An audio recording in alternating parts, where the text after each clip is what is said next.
There's an old forest at the end of my house. It's been there forever, long before the city ravaged the land. Some say it was there before all else began.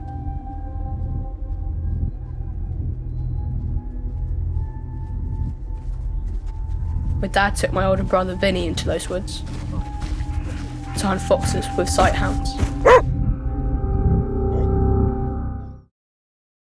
I love how the opening shot feels like we're flying into the film. I thought that was really cool.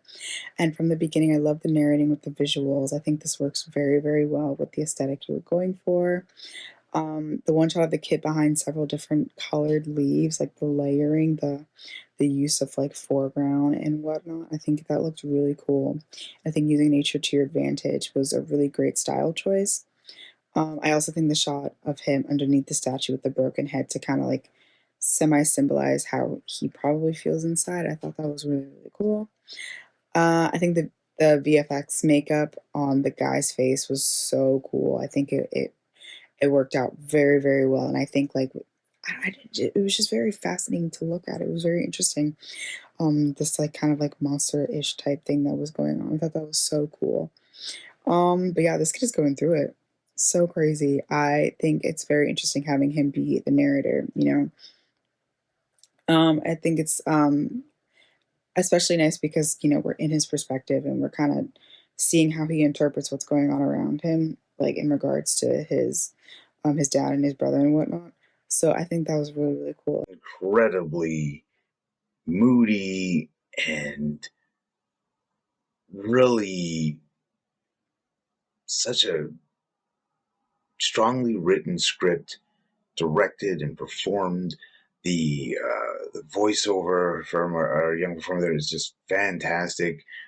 It absolutely carries or helps carry what's already like just a great story uh, with so much gravity. Like there's everything feels weighty, but in a good way, not like I'm being bogged down with story or with all this sort of heaviness, but just really draws you in. Just such a big, complete world here, just filled with so much character. The cinematography was Hollywood level, Roger Deakins level, A plus S tier cinematography.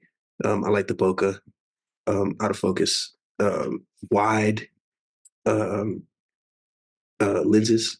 I thought that really worked for this tone that y'all were going for. Two, the sound design really added to that eerie like. I thought those were effective in other sound effects like that. Three, also like the narrative techniques that y'all use of like splicing voiceover with visuals, one that match the voiceover sometimes, but also are different from the voiceover sometimes, and that creates a third meaning that the audience can glean. Like putting two and two together, like giving us two and giving us two and letting us make four. I thought that was done effectively here. So The voiceover makes it feel vintage while the same time enthralling. It it definitely invokes mystery. You're wondering what really happened to his brother.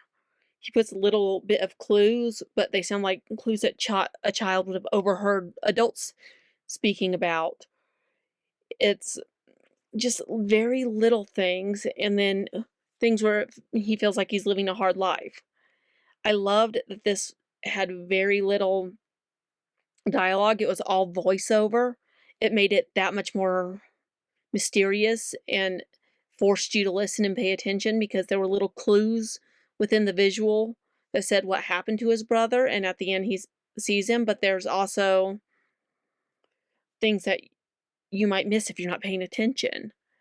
So there are things that you really need to watch out for, and it's a great film that feels like it could actually be expanded into a larger film. Just kept on getting better as it went along. The way that the color palette of the short film complements the narrative, mixed with the choice in soundtrack, all comes together in bringing across this masterpiece of a short, horror psychological film.